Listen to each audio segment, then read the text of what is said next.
For our daily devotion, guys, it's Feb 5, 2026. Isaiah 26:3. You keep him in perfect peace, whose mind stays on you because he trusts in you. Peace. Ito na naman, para ba talaga akong guided, diba? Galit na galit daw kagabi, pero grabe, Lord, thank you. Talagang, tingnan mo ang unang-una. Peace isn't the absence of problems, but the presence of trust. Jochebed trusted her baby to God for placing her in the basket and let it float in the Nile River. Yet she held on to peace. When your heart is fixed on God, peace replaces panic. Grabe talaga. Peace replaces panic. Sorry, Lord. I'm so sorry.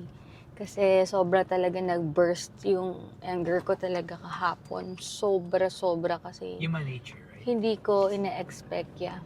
Yeah, it's a human nature talaga. Pero hindi ko kasi ina-expect yung mga minsan mga tao manloloko talaga sa yung mga pamilya pa. Sa bagay, ibang tao nga, di ba? Pastor's kid nga, naloloko pa, pamilya pa kaya. So, oo nga naman. Pero kailangan talaga you have God in your heart eh. Kasi, hindi naman din makokontrol eh. Diba? Tsaka, yun na yun eh. Nangyari na. So, kuya na yung lesson. And, ganun talaga yung buhay. Habang nandito tayo, pampaspice ng life yan, guys.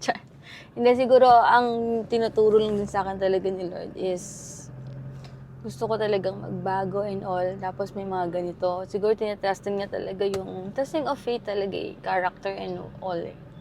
Tinetest niya ako paano ako mag-react sa mga bagay-bagay.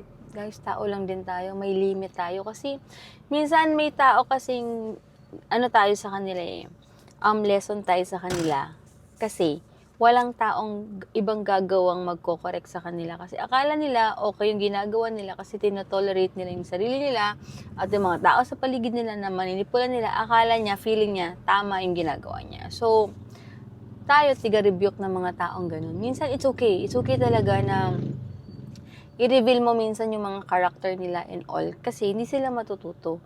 Pero dapat in a nice way pa rin. Na like, hindi naman to the point na kung ano-ano man pa mapupunta. I mean, dapat meron pa rin tayong wisdom from God and all. Na dapat kahit pa paano after nun may peace pa rin tayo sa heart natin. Hindi yun talagang sobrang galit na kahit gumising ka sa umaga, galit na galit ka, buong maghapon, galit na galit ka, and all. Ilabas mo na yung galit mo, tao lang tayo, normal lang yun. Pero dapat hanggang dun lang yun, guys. Diba? Iniwan ako medicines ko. Wala ka naman, diba? But anyway, guys, okay lang yun. Okay lang talaga yun na talagang mag-pray na lang tayo na, Lord, sana pagkising ko tomorrow, okay na ako, walang galit. Ako, nagagalit ako, guys. Pero hindi yung galit to the point na dadalhin ko siya hanggang hukay. Hindi ako ganun. Magagalit lang ako, ilalabas ko siya, okay na ako doon. At ilalabas ko yung katotohanan. Hindi ako gagawa-gawa ng kwento, hindi ako mag-manipulate ng tao, hindi ko kailangan ng kakampi.